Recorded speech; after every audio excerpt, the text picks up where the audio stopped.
अस्सलाम वालेकुम, मैं हूं शाहजेब खानजादा। नून लीग की नायब सदर मरियम नवाज अब से ठीक 9 दिन बाद गुजरावाला में जलसा करने वाली हैं। नून लीग उसकी हिकमत अमली में मसरूफ है और आज पाकिस्तान डेमोक्रेटिक मूवमेंट के सरबरा मौलाना फजलुर रहमान ने लाहौर में मरियम नवाज से मुलाकात की है। ये मुलाकात इस वक्त जारी है। इस मुलाकात के हवाले से खबरें ज़रूर आ रही हैं। अब से थोड़ी देर के बाद रहनुमा मीडिया से बात भी करेंगे। इस मुलाकात में शरीक हमारे साथ मौजूद हैं तर्जुमान नवाज शरीफ, मरियम नवाज, साथ ही साबिक गवर्नर सिंध मोहम्मद जुबैर साहब। जुबैर साहब, बहुत शुक्रिया मैं शो में ज्वाइन करने के लिए। जुबैर साहब, आप मुलाकात में भी मौजूद थे।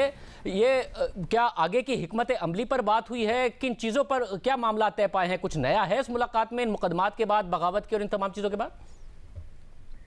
जी बिल्कुल, आपको पता कि शाहजेब एपीसी 20 सितंबर को हुई थी और उसमें जो मियां नवाज शरीफ ने जो तकरीर की और एजेंडा सेट हुआ और मूवमेंट का ऐलान किया और रैलीज की सूरत में और जलसों की सूरत में और एक एग्रेसिव पोस्टर लेने की सूरत में, तो ये उसका कंटिन्यूएशन है। जाहिर सी बात है, ये कोई पहली या आखिरी मुलाकात नहीं है, और भी मुलाकातें होंगी जैसे जैसे वक्त गुजरेगा। और उसी सिलसिले में जो बहुत सी चीजें थी जो एग्री करनी थी, तय पानी थी, किसकी क्या रिस्पॉन्सिबिलिटीज है। आपको पता है पीटीएम का स्ट्रक्चर भी बन गया है। मौलाना फजलुर रहमान उसके सरबराह हैं, सेक्रेटरी जनरल शाहिद खाकान अब्बासी हैं। दूसरी कुछ पोजीशंस के लिए भी बातचीत मगर जुबैर साहब, जो अहम बात है वो ये कि मौलाना पहले ही नहीं चाहते थे कि इन असेंबलियों में आप लोग जाएं, फिर वो खुद भी चले गए। उसके बाद वो चाहते थे कि इस्तीफा दिया जाए, अब भी वो चाहते हैं कि इस्तीफा दिया जाए। क्या नून लीग इस्तीफे देगी अगर ये पीडीएम के प्लेटफॉर्म से ये बात तय पाती है? इस पर बात हुई है? जी, ये तो तय है कि इस्तीफे देगी, इसमें कोई शक व शुबा नहीं है। पीएमएलएन के पॉइंट ऑफ व्यू से मैं बात कर रहा हूं। अब हमारा मौक़िफ़ सिर्फ ये है कि टाइमिंग का, और टाइमिंग हम कह रहे हैं कि सिचुएशन के हवाले से जो तहरीक चलेगी और उस तहरीक को हम जैसे जैसे आगे लेके जाएंगे, हो सकता है जब तक लाहौर का जलसा हो या उससे पहले हम समझे कि अब ये लास्ट प्रेशर माउंट करना है हुकूमत पर, और उस वक्त इस्तीफे देना एक हमारे लिए बेहतरीन मौका होगा। तो पीएमएलएन की सिर्फ ये पोजीशन है कि हम इससे इनकार नहीं कर रहे कि इस्तीफा हम देने से हम घबरा रहे हैं। हम सिर्फ जाहिर सी बात हम कह रहे हैं इस हुकूमत को गिराना है। इस असेंबलीज की अब वो रह ही नहीं है हैसियत, तो उसमें फिर बैठने का भी कोई लॉजिक नहीं है। मगर लेकिन उसको एज अ प्रेशर, मगर आपका इत्तेहादी एक जो अहम है उनके पास हुकूमत है, आप तो नथिंग टू लूज वाली पोजीशन में है। अगर आप इस्तीफा भी देते हैं तो कोई हुकूमत आपकी नहीं जा रही है, सीटें आपकी जरूर चली जाएंगी। पीपल्स पार्टी के पास इस हुकूमत को गिराने के बाद अगर वो कुछ गेन करते हैं तो वो मैक्सिमम दोबारा सिंध की हुकूमत ही है। आप लोगों के पास गेन करने को पंजाब की हुकूमत, मरकज की हुकूमत मौजूद है। आपको पीपल्स पार्टी पर भी भरोसा है कि वो भी आपके साथ खड़े होंगे, सिंध हुकूमत से इस्तीफा दे देंगे? देखिए ना, पीपल्स पार्टी जो इस हुकूमत से उनको शदीद इख्तलाफ है, वो सिर्फ इस वजह से तो नहीं है कि जी हमें हुकूमत दोबारा कौन सी मिलेगी। इस वक्त तो एज अ मैक्रो लेवल जो इमरान खान की जो हुकूमत है, उनकी फैसिस्ट रजीम है, जिस तरह से वो मईशत को तबाह बर्बाद किया है, जो लोगों के मसाइल हैं, जिस तरह से वो अकाउंटेबिलिटी के नाम पर विच हंटिंग कर रहे हैं, नैब को इस्तेमाल कर रहे हैं, पकड़ धकड़ कर रहे हैं, केसेस बना रहे हैं। तो पीपल्स पार्टी ने भी उसी तरह से सफर किया जिस तरह से पाकिस्तान मुस्लिम लीग नवाज ने सफर किया। तो हुकूमत सिंध में होने से उनके तमाम तो मगर अगर अगर हासिल नहीं होते हैं। मगर जुबैर साहब, अगर उनका इन केसेस की वजह से सफर करना बंद हो जाए वो, तो आपके साथ जो अपोजिशन का सफर है वो खत्म नहीं हो जाएगा? आप शाहजेब ये तो नहीं कह सकते कि एकदम से मईशत भी जबरदस्त होनी शुरू हो जाएगी, लोगों को नौकरियां भी मिलनी शुरू हो जाएंगी, महंगाई भी कम होनी शुरू हो जाएगी, गुर्बत भी कम होनी शुरू हो जाएगी। सो ये तो कॉमन एजेंडा है ना, मिनिमम कॉमन एजेंडा क्यों बना है? एक तो ये 2018 के इलेक्शन में जो भी तबाह कुन रिगिंग हुई और उससे पहले के जो वाकयात थे, एक तो वो है। उसके बाद जो 2 साल में अकाउंटेबिलिटी के नाम पर, फॉरेन पॉलिसी के हवाले से, मईशत के हवाले से हर चीज तबाह बर्बाद हो रही है। सो एक हमारे पास एक बड़ा सिंपल सा एक क्वेश्चन है कि क्या अगले 3 साल हम इसको बर्दाश्त करते रहें? पीपल्स पार्टी का भी यही पॉइंट ऑफ व्यू है, पीएमएलएन का भी पॉइंट ऑफ व्यू यही है। बिल्कुल आपकी बात सही है कि हर एक के इंटरेस्ट कुछ ना कुछ डिफरेंट हो सकते हैं। उनके पास सिंध की हुकूमत है, इट्स एन इम्पोर्टेंट एस्पेक्ट कि जी वो उसको क्या जाने देंगे, बर्दाश्त करेंगे। लेकिन उसके अगेंस्ट जो रिस्क है इस मुल्क के लिए, मईशत के हवाले से, अवाम के लिए, तो उनकी वो भी तो रिस्पॉन्सिबिलिटी बनती है। हमारे पास अवाम आके हमारा गिरबान पकड़ के ये पूछते हैं कि आप कब कुछ करेंगे। मगर जुबैर तो साहब, हम सिर्फ खाली अवाम के जो नुमाइंदे आप लोगों के साथ हैं, उसमें से चंद एमपीएस तो जाहिर है उस्मान बुज़दार साहब के साथ भी मिले हैं, फिर नवाज शरीफ साहब की तकरीर के बाद भी चंद ने उससे इख्तिलाफ किया। इस्तीफे, अपनी कॉन्स्टिट्यूंसी छोड़ना, जो कि हर एक बड़ा खर्चा भी करता है, मेहनत भी करता है जीतने के लिए। इमरान खान साहब की चंद सीटें थी 32-35, उसमें से भी बहुत सारे एमएनएस नहीं मान रहे थे इस्तीफा देने के लिए, और रेजिस्टेंस थी पार्टी के अंदर। कुछ ने बाद में दिया भी नहीं जब इमरान खान साहब ने। तो आपके इतने सारे लोग हैं, एमपीएस हैं, एमएनएस हैं, वो पार्टी के अंदर इख्तिलाफ नहीं सामने आ जाएगा जो आपकी पार्टी को कमजोर भी कर सकता है जब लोग इनकार करेंगे इस्तीफा देने से? देखिए शाहजेब, ये जो प्रेशर शुरू हुआ है ना, ये नीचे से वर्कर्स की सतह पर प्रेशर शुरू हुआ है, अवाम की सतह पर प्रेशर शुरू हुआ है। वो ऊपर की तरफ आता है, चाहे वो एमपीए के लेवल पर आए, एमएनए के लेवल पर आए और टॉप लीडरशिप के लेवल पर आए कि जी आप कर क्या रहे हैं। तो जो 2013-2014 का धरना था और उसमें जो उन्होंने इस्तीफे भी दिए थे, उससे आज पोजीशन बिल्कुल मुख्तलिफ है। आपको और मुझे तो नहीं याद है कि 2014 के धरने में इमरान खान और पीटीआई के सपोर्टर्स के लिए मईशत इतना बड़ा मसला था, धांधली इतना बड़ा मसला था। चाहे जो मर्जी वो कह दें, उनकी 29 सीटें थी, हमारी 186 सीटें थी। यहाँ नेक एंड नेक हम बात कर रहे हैं, बावजूद इसके तमाम रिगिंग के। तो जब अवाम का जो दबाव है, और वो जो आपने कहा उस्मान बुज़दार से मिले, उससे कोई फर्क नहीं पड़ता। जो अवाम अगर जिसके साथ खड़े हुए, और बिल्कुल दो टोक फैसला किया था सीडब्ल्यूसी की मीटिंग में कि इनको निकाला जाए, इस वजह से निकाला जाए कि अवाम हमारे साथ है। अगर हमें कोई थोड़ा सा भी डर खौफ हो कि अवाम किस तरफ होंगे, तो हम एमपीएस को क्यों निकालने की कोशिश करेंगे। So we wanted to send a very clear message. इसके साथ साथ क्या ये भी तय हुआ है कि मरियम नवाज ही ने ये टास्क दिया है मुख्तलिफ एमएनएज और एमपीएस को कि एक फोर्स बनाई जाए हर हलके से, और बहुत सारे 200-250 कारकुनों की अगर रहनुमा गिरफ्तार होते हैं तो उस सूरत में वो एक्टिव होंगे और पार्टी किस तरीके से उस मामले पर रिएक्ट करेगी। गुजरावाला में भी आपकी कॉर्नर मीटिंग पर मीडिया पर खबर चली है कि पुलिस ने छापा मारा है, बगैर इजाजत की वो कॉर्नर मीटिंग थी, तो उसको सामान वगैरह भी कब्जे में ले लिया है। तो क्या ये भी है कि आप लोग एक फोर्स भी बना रहे हैं? देखिए, वो फोर्स उसको कहना मेरा ख्याल गलत तासुर होगा। एक आप वर्कर्स को, एक्टिव वर्कर्स की एक फहरिस्त तैयार करना और उनको असाइन करना रिस्पॉन्सिबिलिटीज, खासतौर पर जलसों में प्रोटेक्ट करने के हवाले से, आप यही हुकूमत की दहशतगर्दी के हवाले से, तो ये एक बड़ा इंपॉर्टेंट है। जाहिर सी बात है, हम बात कर रहे हैं पूरे पंजाब की बात कर रहे हैं, और फिर आप सिंध और बलोचिस्तान केपी की बात कर रहे हैं। तो अगर आपने हर एमपीए को अगर ये दिया जाए रिस्पॉन्सिबिलिटी कि उन्होंने 200-300 वर्कर्स आइडेंटिफाई करने जो 24/7 अवेलेबल भी हों, काम करने के लिए भी निकल सकें, जलसे जुलूस में भी हेल्प करें, लोगों की रहनुमाई भी करें, तो ये तो मेरा ख्याल है एक बड़ा एक। बट उसमें मैं एक सिर्फ शाहजेब बता दूं, आपको क्लैरिफाई कर दूं, अभी उस पर कोई फाइनल फैसला नहीं हुआ। सो कबल अस वक्त उस पर एक तबसरा करना उस हवाले से। मुझे साथ में बताइएगा कि जब मौलाना साथ होंगे तो एक कंसर्न है बहुत बड़ा, और आप क्योंकि उस बात के विक्टिम हैं और पाकिस्तान उस बात का विक्टिम है, पाकिस्तान आगे नहीं बढ़ा मजहब का इस्तेमाल सियासत में और सियासी नफरत फैलाने के लिए जो आपके खिलाफ हुआ, साथ में गद्दारी कार्ड का इस्तेमाल जो आपके खिलाफ अभी भी हो रहा है, बगावत का इस्तेमाल। मौलाना अगर मजहब का इस्तेमाल करते हैं, आप लोगों की कुछ लाइंस आपने ड्रॉ की हैं कि इस चीज़ को हम नहीं सपोर्ट करेंगे। अगर मौलाना आपके साथ स्टेज शेयर करते हैं, वो तो खैर प्रेसिडेंट हैं इस इत्तेहाद के, सरबराह हैं, लेकिन गद्दारी का मौलाना से क्या ताल्लुक है? मेरा ख्याल मजहब कार्ड का कह रहा हूं, मजहब कार्ड का कह रहा हूं, मजहब कार्ड का। लेकिन आपने साथ में गद्दारी भी कर दी। मैंने दो कार्ड कहे कि आप ये दोनों कार्ड नहीं इस्तेमाल करेंगे, दूसरा कार्ड क्योंकि मौलाना से ज्यादा इम्कान है इस बात का, तो ये बातें आपकी लाइंस ड्रॉन है कि आप नहीं करेंगे।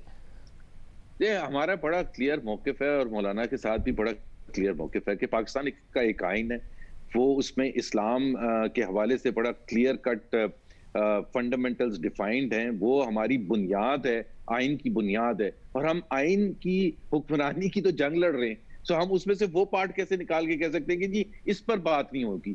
सो जो 2 या 3 फेडरल स्ट्रक्चर जो है, पार्लियामेंट्री सिस्टम जो है, या इस्लाम की जो इस्लाम का इस्तेमाल करके सियासी नफरत अंगेजी फैलाना, मैं फिर कह रहा हूं आप विक्टिम रहे हैं इसके, और आपको पता है कि मुल्क भी पीछे गया, कोई फायदा नहीं होता इन चीजों का। मेरा ख्याल है वो तो अगर आप 2017-2018 में जाके देखें तो उसको पीटीआई, पता नहीं उसको आप कौन सी पार्टी कहेंगे, लिबरल कहेंगे, कंजर्वेटिव पार्टी कहेंगे, अभी तक तो हमें ये नहीं समझ आई है। उन्होंने सबसे ज्यादा इस्तेमाल किया था जो फैजाबाद धरना हुआ था, आपको पता है कि उसको उन्होंने किस तरह से इस्तेमाल किया था हमें टारगेट करने के लिए, और फिजिकल वायलेंस उसकी वजह से हुआ है। एहसन इकबाल साहब पर हमला हुआ, तो हम बिल्कुल इसके मुखालिफ हैं कि Islam as a card to misuse and target our political opposition which is PTI, मेरा ख्याल है बिल्कुल भी नहीं होना चाहिए। और हम उसमें आप देखेंगे कि वो बिल्कुल सेंट्रल फोकल पॉइंट नहीं होगा। बहुत शुक्रिया मोहम्मद ज़ुबैर साहब हमारे साथ मौजूद थे। अब से थोड़ी देर में मरियम नवाज साहिबा, दूसरे रहनुमा और मौलाना फजलुर रहमान मीडिया से बात भी करेंगे। और मौलाना फजलुर रहमान से कल मुलाकात हुई सलीम साफ़ी साहब की, और उनके मुताबिक बहुत गुस्से में है मौलाना फजलुर रहमान। किससे गुस्सा है और किसके हवाले से वो गुस्से हुए हैं, बात करेंगे ब्रेक के बाद।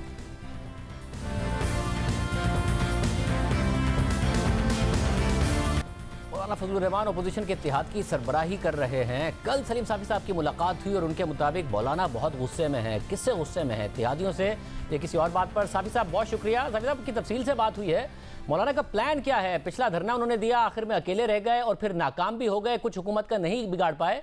इस दफ़ा क्या प्लान है, क्या सोच रहे हैं मौलाना?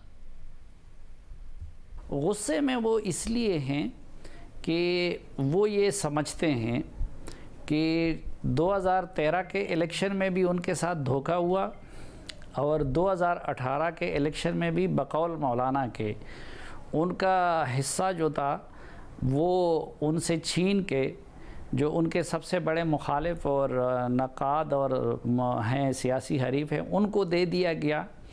और अब उनके गुस्से में ये चीज़ ऐड हो गई है कि वो ये समझते हैं कि पिछले धरने के मौका पर भी उनके साथ धोखा किया गया और जो वादे वईद उनके साथ किए गए थे बकौल उनके, तो उनको पूरा नहीं किया गया। मगर जो उनके अपोजिशन के इत्तेहादी हैं उनसे गुस्सा हो कि उन्होंने जो वादे वईद किए थे उस तरीके से शिरकत नहीं की, आखिर में उनको अकेला छोड़ दिया। नून लीग से गुस्से नहीं है वो, पीपल्स पार्टी से गुस्से नहीं है वो कि उन्होंने क्या किया था और अब उनको एतमाद इन इत्तेहादियों पर? नहीं, वो तो मौलाना इन दोनों के रवैये से भी पिछले सालों में मायूस थे और वक्तन फ़वक्तन उसका इजहार भी करते रहे। और एपीसी में भी इसलिए उन्होंने ये पहले मुतालबा रखा कि सब लोग जो है वो तहरीरी मुआहदा कर ले कि फिर ना कोई बातचीत करेगा ना ख़ुद राब्ते करेगा। अलबत्ता ये एक रियायत वो उनको देते हैं कि उस वक़्त मौलाना साहब ने प्रोग्राम भी अपने तई बनाया हुआ था और धरने का प्रोग्राम तश्कील देते वक्त उन्होंने अपोजिशन जमातों से या खुसूसन पीपल्स पार्टी और नून लीग से मशवरा नहीं किया था। और उस वक़्त वो ये थे भी कि अगर मेरे प्रेशर को मुस्लिम लीग नून या पीपल्स पार्टी अपने फ़ायदे में इस्तेमाल करती है तो उसने कहा कि ठीक है, खुशी से कर लें। लेकिन उनके रवैये से वो पिछले सालों में नालात हैं, क्योंकि मौलाना का पहले दिन से ये मुतालबा था कि हमें असम्बलियों में नहीं बैठना चाहिए और पहले दिन से वो एग्रेसिव स्टांस लेके सड़कों पे भी निकलना चाह रहे थे। लेकिन ज़ाहिर बात है ना उसके लिए पीपल्स पार्टी तैयार थी, ना मुस्लिम लीग नून तैयार थी। फिर इसी तरह कानून साजी के जो आर्मी चीफ के एक्सटेंशन की कानून साजी थी या FATF के, उसमें मुस्लिम लीग नून और पीपल्स पार्टी के ताउन पे भी वो नाराज़ हो जाते थे और भी। लेकिन अब वो ये समझते हैं, एक तो अब मुस्लिम लीग नून की क़यादत के रवैये से वो मुतमईन है और वो उन पे एतमाद करने को तैयार है। और बाकी तो ज़ाहिर बात है कि पीपल्स पार्टी भी अब ये तासुर दे रही है, लेकिन मौलाना इस चीज़ पे मुतमईन है कि जिस दस्तावेज़ पे तमाम लोगों के दस्तखत हो गए हैं, तो अब अगर कोई चाहे भी तो वो इससे निकल नहीं सकेगा। और जो पॉलिटिकल पार्टी निकलेगी इससे या इससे इन्हिराफ करेगी तो वो अपनी सियासी मौत के परवाने पे दस्तखत करेगी। अच्छा, मौलाना के हवाले से एक बहुत बड़ा कंसर्न है, एक हुकूमत का है और एक ये कंसर्न है कि मज़हब का इस्तेमाल मौलाना करेंगे। और हमने देखा है कि पाकिस्तान पीछे ही गया है ये नफ़रत की सियासत मज़हब को बुनियाद बनाकर। तो उसके हवाले से जो इत्तेहादी हैं उनको मद्देनज़र रखते हुए मौलाना एहतियात करेंगे या नहीं करेंगे? और दूसरा हुकूमत का कंसर्न है कि बच्चों का, मदरसे के बच्चों का इस्तेमाल ना करें, उनकी पढ़ाई ना मुतासिर करें। मौलाना इन दोनों चीज़ों का ख्याल रखेंगे? नहीं, ये तो खैर पिछले धरने में भी फिर सब लोगों ने देखा, उस वक़्त भी हुकूमत ये कह रही थी कि मदरसों के बच्चों को वो इस्तेमाल करेंगे। लेकिन हमने फिर देख लिया था उस धरने के फुटेजेस वगैरह, आपने भी देखे होंगे, हम तो ख़ुद उसको कई मरतबा उधर जाके देख चुके थे कि उधर मदरसों के बच्चे नहीं थे। फिर दूसरी बात ये कि देखें कि जिस पॉलिटिकल पार्टी के पास जो हथियार होता है वो उसको इस्तेमाल करता है अपनी पूरी क़ुव्वत के साथ। इमरान खान साहब ने अपनी धरनों में क्या कुछ नहीं किया। ये जिन चीज़ों के लिए आज वो अपोजिशन को इल्ज़ाम दे रहे हैं, तो इनमें से अभी अपोजिशन ने वो नहीं किया। मसलन आप शेख रशीद साहब की किताब पढ़ें, और वो पिछले दिनों मैंने आर्टिकल में उसके इक़्तिबासात कोट भी किए थे। उसमें वो कहते हैं कि टीवी पर हमले का फ़ैसला इमरान खान साहब और कादरी साहब और हमने मिल के किया था। फिर आप देखें कि सुप्रीम कोर्ट पे किस तरीके से कपड़े लहराए गए, पार्लियामेंट पे हमले की कोशिश की गई। सिविल नाफरमानी से बड़ी बगावत तो कोई हो नहीं सकती पाकिस्तान में। उन्होंने बिजली के बिल जलाए, तो ज़ाहिरी बात है कि फिर उनका जो हल्का था वो ख़वातीन का था या यूथ का था, उन्होंने उसको इस्तेमाल किया। लेकिन अभी जो इसमें एक बात और भी, उसकी वो जस्टिफिकेशन उन्होंने ख़ुद APC में भी ये पेश की कि भाई जिसके पास जो कॉम्परस जमाते हैं वो कॉम्परस्ती के कार्ड को इस्तेमाल करते हैं, जो सिंध का है वो सिंध कार्ड इस्तेमाल करते हैं, जो पंजाब का है पंजाब कार्ड। मैं ज़ाती तौर पर मज़हब के कार्ड को इस्तेमाल करने का शदीद मुखालिफ हूँ। पिछले धरने के मौका पे भी मैं बार बार मौलाना साहब को इससे मना कर रहा था, और अभी भी मैं कभी भी इस चीज़ के हक़ में बतौर पाकिस्तानी और बतौर जर्नलिस्ट अपनी राय नहीं दे सकता, क्योंकि मज़हब के कार्ड के, बल्कि कोई भी कार्ड हो, उसके इस्तेमाल के भयानक नताइज ये रियासत देख भी चुकी है और हम भुगत भी चुके हैं। तो मैं तो अपना मौक़िफ़ मेरा वही है। लेकिन मौलाना साहब इस मरतबा मजहबी कार्ड के भी भरपूर इस्तेमाल का इरादा रखते हैं। और इस मीटिंग में नहीं, पिछली मीटिंग में जब मैंने मौलाना साहब से गपशप हो रही थी, तो मैंने उनसे अर्ज़ किया कि मौलाना साहब आपने जो सियासत करनी है वो करें, लेकिन काइंडली ये मज़हब के कार्ड को इस्तेमाल ना करें। और मैंने उनको ये भी कहा कि इस पे पीपल्स पार्टी और दूसरी जमातों को आपके साथ चलना मुश्किल होगा। तो मैंने पहली मरतबा मौलाना को इतने गुस्से में देखा, उनका चेहरा बिल्कुल जो है लाल और सुर्ख का एक कम्बिनेशन बन गया। और मुझे उसने कहा कि साफ़ी साहब तुम पिछली मरतबा भी ये बकवास करते रहे, और जितना आप लोगों की मर्ज़ी हो आप लोग लगे रहें, मैं इस मरतबा आप लोगों को दिखा दूंगा कि कार्ड का इस्तेमाल किस तरह होता है। और फिर उन्होंने कहा कि मेरे ख़िलाफ़ कौन से कार्ड को इस्तेमाल नहीं किया गया, आप लोग उस पर क्यों बात नहीं करते। वो कह रहे थे मेरे ख़िलाफ़ नैब के कार्ड को इस्तेमाल किया गया, मेरे ख़िलाफ़ बदनामी के कार्ड को इस्तेमाल किया गया, मेरे ख़िलाफ़ मीडिया के कार्ड को इस्तेमाल किया गया। तो कहते हैं कि उस तरफ को आप लोग नहीं कह सकते और सिर्फ हमें नसीहतें करते हो। तो उसने कहा कि जो लोग हमें बदनाम करते हैं, हमारी जो स्ट्रेंथ होगी, जो विकेट होगा, मैं उस पर कह लूँगा। और यानी बड़े गुस्से में वो कह रहे थे कि इस मरतबा सब लोग देखेंगे कि कार्ड का इस्तेमाल किस तरह होता है। मतलब हम उम्मीद करते हैं कि पीपल्स पार्टी और नून लीग ऐसा करने से रोकेंगे मौलाना को, और ये ज़ाहिर मुल्क का नुकसान है, सियासत का नुकसान है, जमहूरियत का नुकसान है, मज़हब का नुकसान है अगर ये बात होती है। आखिर में ये बताइएगा कि मौलाना पिछली दफ़ा आए और जो उनसे वादे किए गए, अगर उन्होंने मुज़ाकरात किए वो पूरे नहीं हुए, आप कह रहे हैं वो गुस्से में हैं, तो इस दफ़ा भी अगर हुकूमत गिरा नहीं पाएंगे, जो कि मुश्किल लगता है कि गिरा पाएँ, तो फिर मुज़ाकरात नहीं करेंगे तो वे आउट कैसे निकालेंगे, कैसे क्या होगा फिर? नहीं है तो इस मरतबा वो ये कह रहे हैं कि ज़ाहिरी बात है पिछली मरतबा मौलाना अकेले थे, फिर भी मौलाना ने जो मुज़ाकरात किए या उनसे हुए, तो वो जो कुछ वज़रा कहते थे कि उनका 1-to-1 मुलाकात हुई है, तो वो ख़बर झूठ थी। मौलाना ने उस वक़्त भी किसी भी कोई भी मुलाकात तन्हा नहीं की थी, उनकी टीम उनके साथ होती थी। हैदरी साहब उनके साथ होते थे, अकरम दुरानी साहब उनके साथ होते थे, बाज़ नशिस्तों में तला महमूद साहब भी उनके साथ होते थे। लेकिन अब मौलाना कह रहे हैं कि अब तो चूँकि हम एक अलायंस में आ गए हैं और न मैं तन्हा मुज़ाकरात कर सकता हूँ, न किसी और पार्टी को तन्हा मुज़ाकरात का हक़ है, तो वो कह रहे हैं कि अब जो कुछ भी होगा तो वो तमाम अपोजिशन के साथ मिल के होगा, इंडिविजुअली न वो करेंगे न किसी और पार्टी को ये इजाज़त दी जाएगी। बहुत शुक्रिया साफ़ी साहब की राय आपने सुनी। प्रोग्राम में एक ब्रेक शामिल करते हैं और आम खबर पर बात करेंगे इस ब्रेक के बाद।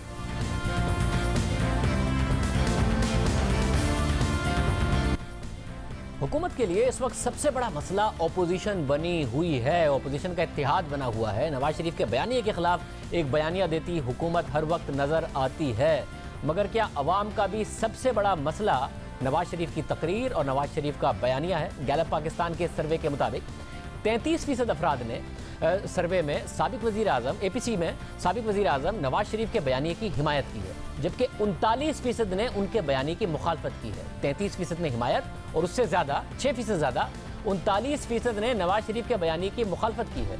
मगर इसी सर्वे में नवाज शरीफ के वज़ीर-ए-आज़म इमरान खान पर मुल्क की मईशत को नुकसान पहुंचाने के इल्ज़ाम को 47% अफराद की तायद मिली है, जबकि 41% ने नवाज शरीफ के इल्ज़ाम को गलत करार दिया। यानी नवाज शरीफ के मईशत के हवाले से बयान को अवाम की तायद इस सर्वे के मुताबिक ज़्यादा मिली है। इसका मतलब है कि अवाम की अक्सरियत मौजूदा हुकूमत की मुआशी पॉलिसियों से खुश नहीं है। अवाम के लिए गवर्नेंस, महंगाई और मईशत ज़्यादा बड़ा मसला है। मगर महंगाई जैसे संगीन मामले के हवाले से कोई ठोस इक़दामात नहीं उठाए जा सके हैं। खुद अवाम की तवज्जो मईशत की तरफ ज़्यादा है, हुकूमत की तवज्जो अपोजिशन की तरफ ज़्यादा है। यानी बेहतर मुआशी पॉलिसी से साथ ही हुकूमत अपोजिशन के बयानिए को नाकाम बना सकती है, ना कि जो FIRs हो रही हैं, जो एक बयानिया क्रिएट किया जा रहा है मुल्क मुखालिफ होने का, इसके अलावा बगावत का, उसको बुनियाद बनाकर अब अपोजिशन भी जब से FIR हुई है ज़्यादा अग्रेसिव नज़र आ रही है। आज शाहिद खान अब्बासी साहब ने कहा कि वो अब इमरान खान साहब के खिलाफ FIR कराएंगे। मैं पूछना चाहता हूँ, ये हुब्बुल वतनी का सर्टिफिकेट कहाँ से मिलता है? वज़ीर-ए-आज़म रहने के बाद मैं भी अप्लाई करना चाहता हूँ कि मुझे हुब्बुल वतनी का सर्टिफिकेट दे दें। 4 दिन इस वज़ीर-ए-आज़म के वज़रा गद्दारी के सर्टिफिकेट बांटते रहे। मेरा इनको चैलेंज है, बाहर निकले, FIR में शामिल हों, मुल्ज़िमान को गिरफ्तार करें और पर्चा और केस चलाएँ अवाम के सामने खुली अदालत में। पाकिस्तान के अवाम को दिखाएँ कि यहाँ कौन से गद्दार हैं। अब मैं भी एक पर्चा दर्ज कराना चाहता हूँ। मैं भी लाहौर जा रहा हूँ, कल शादरा जाऊँगा। मेरा पर्चा इमरान खान के ख़िलाफ़ है। मैंने भी TV पर देखा है, पाकिस्तान के DG FIA 35 साल की सर्विस के बाद रिटायर हुआ है। उसने खुल्ला TV पर कहा है कि मुझे वज़ीर-ए-आज़म ने बुलाकर कहा, नवाज शरीफ, मरीम नवाज, कैप्टन सफदर, दूसरे अफराद पर पर्चे बनाओ, इनको अंदर करो। ख्वाजा आसिफ पर आर्टिकल 6 का पर्चा बनाओ, गद्दारी का पर्चा बनाओ। ये अब आपको समझ आएगी गद्दारी कहाँ से शुरू हुई है। DG FIA की बातों ने साबित कर दिया है कि हमारा वज़ीर-ए-आज़म जो है वो सारा दिन सिर्फ अपोजिशन को दबाने के बारे में सोचता है। ये सब बातें इस बात की दलील है कि शादरा का पर्चा भी इमरान खान ने दर्ज कराया है। उसके वज़रा 100 कहानियाँ बनाएं, इस सब के पीछे इमरान खान है।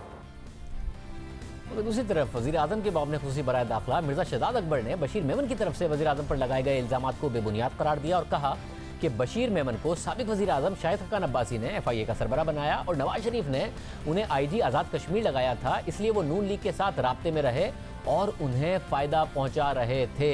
नून लीग की क़यादत के खिलाफ दर्ज FIR के हवाले से आज अहम पेशरफ्त ये हुई कि नून लीग के रहनुमा मोहम्मद ज़ुबैर और अता तारड़ आज लाहौर के शादरा थाने पहुँच गए और गिरफ्तारी पेश कर दी, क्योंकि इनका नाम है इस FIR में मोहम्मद ज़ुबैर साहब का भी। मगर SHO ने तहकीकात से पहले इन रहनुमाओं को गिरफ्तार करने से इनकार कर दिया और कहा कि हमारे पास दरख्वास्त आई, हमने मुकदमा दर्ज किया, पुलिस मेरिट पर तफ्तीश करेगी, वो गैर जानिबदार है।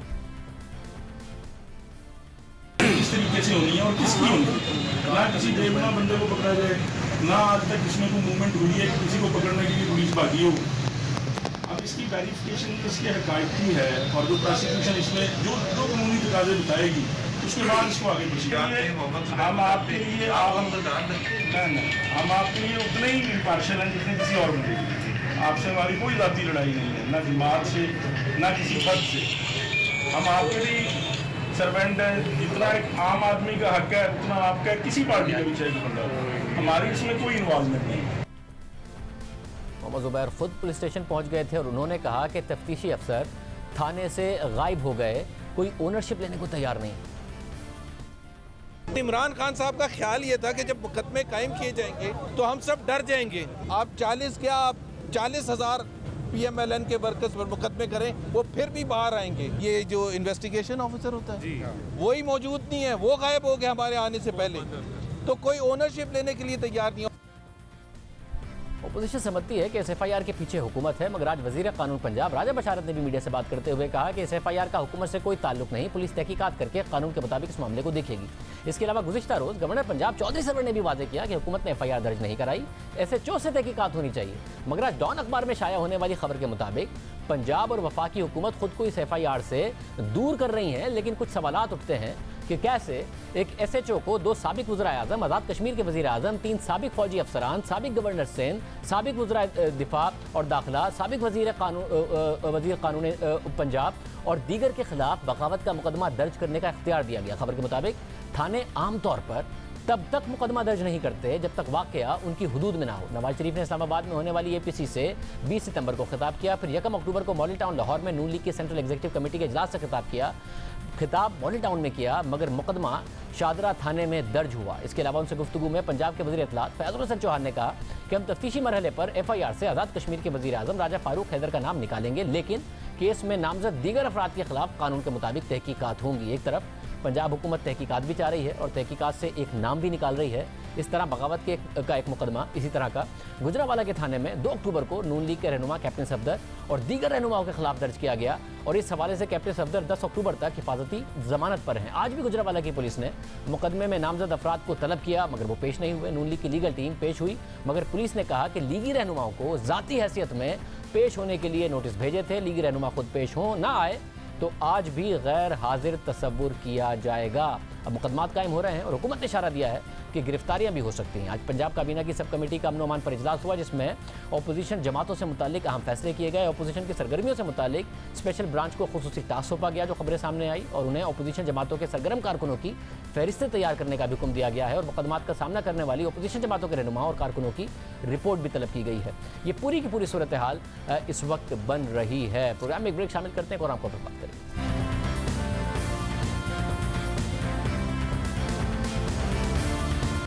वफाक और सिंध हुकूमत में एक और नया तनाज़ा खड़ा हो गया है और ये तनाज़ा सिंध के जज़ाइर के हवाले से। वफाकी हुकूमत सिंध की साहिली पट्टी के जज़ाइर को आबाद करना चाहती है और नया शहर बसाना चाहती है। इस हवाले से हुकूमत ने एक ऑर्डिनेंस जारी कर दिया और इसी ऑर्डिनेंस पर सिंध हुकूमत और वफाक में इल्ज़ामात की जंग जारी है। सिंध हुकूमत को इस ऑर्डिनेंस के खिलाफ शदीद तहफ़्फ़ुज़ात हैं। वो समझती है कि वफाकी हुकूमत सिंध के जज़ाइर पर कब्जा करना चाह रही है।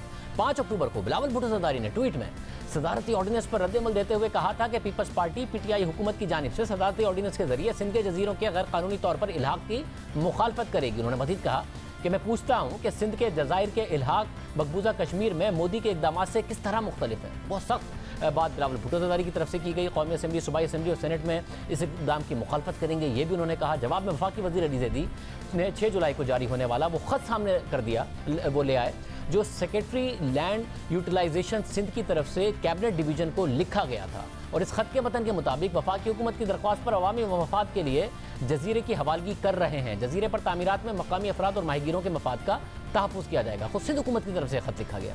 फिर गुज़िश्ता रोज़ सिंध हुकूमत ने 6 जुलाई को जारी किए जाने वाले उस खत पर यू टर्न ले लिया, जिसमें सिंध हुकूमत ने वफाकी हुकूमत की जानिब से कुछ जजीरों की तहवील में लेने की रजामंदी जाहिर की थी और उसके बाद 2 सितंबर को सदारती ऑर्डिनेंस जारी हुआ। अब सिंध हुकूमत ने इस खत को वापस ले लिया और वज़ीर आला सिंध की सदारत में गुज़िश्ता रोज़ काबीना के इजलास में इस ऑर्डिनेंस को मुत्तफ़िका तौर पर मुस्तरद कर दिया गया। वफाकी हुकूमत से फौरी तौर पर उसे वापस लेने का कहा गया, जबकि मुर्तज़ा वहाब ने गुज़िश्ता रोज़ प्रेस कॉन्फ्रेंस करते हुए वजूहात बताई कि क्या वजह थी और क्या शराइत थी। जो कॉरेस्पॉन्डेंस वफाकी हुकूमत से की गई थी वो वफाकी हुकूमत की रिक्वेस्ट थी। हमने उस रिक्वेस्ट के ऊपर पैरामीटर सेट किए थे। पहला पैरामीटर क्या था कि ये आइलैंड्स सिंध की मिल्कियत है। दूसरा पैरामीटर क्या था कि इन आइलैंड्स का इस्तेमाल कानून के मुताबिक किया जाएगा। तीसरा पैरामीटर क्या था कि टर्म्स एंड कंडीशंस को तय किया जाएगा। चौथा पैरामीटर क्या था कि लोकल आबादी जो फिशरमैन वहां बैठे हुए उनके इंटरेस्ट को पैरामाउंट रखा जाएगा। उन्होंने इस ऑर्डिनेंस को इशू करके खिलाफ वर्जी की है। के जवाब में वफाकी वज़ीर शिबली फराज ने कहा कि हुकूमत कोई काम गैर आइनी नहीं कर रही है, आप खुद भी नहीं करते, दूसरों को भी नहीं करने देते। काम है जो कि आप खुद भी नहीं करते और दूसरों को भी नहीं करने देते। आपने कहा कि वहाँ पे जो फिश है और जो वहाँ की लोकल वो है इकोलॉजी है वो इफेक्ट होगी, उसको तो आपने पूरा सीवरेज का वो बना दिया है। हमारी तो कोशिश यही है कि इसमें इकोनॉमिक एक्टिविटी क्रिएट हो। किसकी इंडस्ट्रीज़, यहाँ कराची की, सिंध की इंडस्ट्रीज़ को फ़ायदा पहुँचेगा, यहाँ का रोज़गार पैदा होगा। हम एक डेवलपमेंट कर रहे हैं, हम फॉरेन इन्वेस्टमेंट ला रहे हैं आपके इलाके में। हम आपकी जहाँ पे हुकूमत है आप वहाँ पे हम एक ऐसा प्रोजेक्ट शुरू करना चाह रहे हैं जिसमें कि ज़ाहिर है कि जो भी लोग इससे मुतासर होंगे उनको प्रॉपर कंपनसेशन दी जाएगी, उनको वहाँ का हिस्सेदार बनाया जाएगा।